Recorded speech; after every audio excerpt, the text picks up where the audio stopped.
Hello everyone, welcome back to the KMTRADERS channel. So we're taking a look into gold. So what we're currently seeing right now is that sell-off opportunity that we spoke about last week. So we were waiting for this for quite a long time, I do believe around mid-May. But now that we've started to see this, momentum push towards the downside, this one is going to be short-lived, and that's why we're here to speak about our thoughts with gold. So ultimately, we can see throughout April and May, we can see price pushing higher and higher. Again, my long-term bias for this, just based off this, what we can see right now on the screen, is pretty much bullish. And the reason why I was looking for those selling opportunities was just because I just wanted to warn you guys of, that sell-off is capable at some point. And now that we're starting to see this, we can now discuss potential buying opportunities which we could run in towards the upside once more. But again, this will only so we'll start, the bull run will start only once the bearish momentum has, finished. So so what we can see right now, if we were to just label this in a box in this area here, we'll just put it in a gray area. So this is pretty much the, the bearish pressure coming into. We see the EMA switching over. We do have, that very nice steady set of divergence forming here, so multiple confluences adding up. We also do have an uptrend formulating here as well, so we're not really testing it as of yet, but we can see that there is a potential area that we could reject at some point. So what we could be expecting from this area right now is either two things. So what we could be looking out for is for more price action to push lower, just to get a feel around here.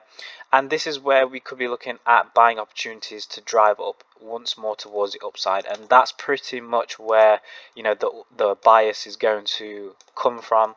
So this isn't essentially the main move, because I believe that once we start to see price breaking lower and lower than this out of this range, then we could potentially see a fake out, and again, this is would be a good opportunity to gain more strength towards the upside. So if we do find some pushes up towards the upside, it could be about 700 pips or so. So again, that I believe that is worthy of a risk taking, just because of the flow towards the upside is still quite bullish, and of course this is quite indicating that with NFP obviously pushing up higher, this could present an opportunity to continue to push lower, or the second scenario, which is why we're here, is to discuss that we could see price push up higher.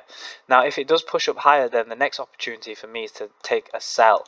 Now I'm not really keen on taking a sell just aggressively. We have to obviously wait and stay patient, but if this does hold out, we could see price fall all the way back down into 1650, which is a very long way, and of course this would be your next big swing point in the market. So a good 2,500 pips here, all up for you to grab, and this a bias will remain valid. A sell side bias remains valid if we stay below 1950 and 1960, so within this range. So if we stay below this level, I'll be confident to look for sells. But if we start to see price action push and close higher, then we will be looking at some bullish momentum flows towards the upside. That's if we do so, and again, we will look at an update video if we do get up to there. But for now, I'm still we could potentially see something this over the next few days or so, or we'll start to see a push lower and then higher, or we'll get the push higher and then some sort of weakness. So pretty much I've covered both sides here, but ultimately there is quite a lot of opportunity up for grabs here, so hopefully you can understand what I'm saying, and we'll see what happens over the next few days or so. So that'll be all from us. If you haven't done so already, we do have a trading group that you can join. Link is in the description, and of course I do appreciate the time for listening, so make sure you're subscribed so you don't miss another video. So thank you very much for listening, guys. We'll see you all in our next video.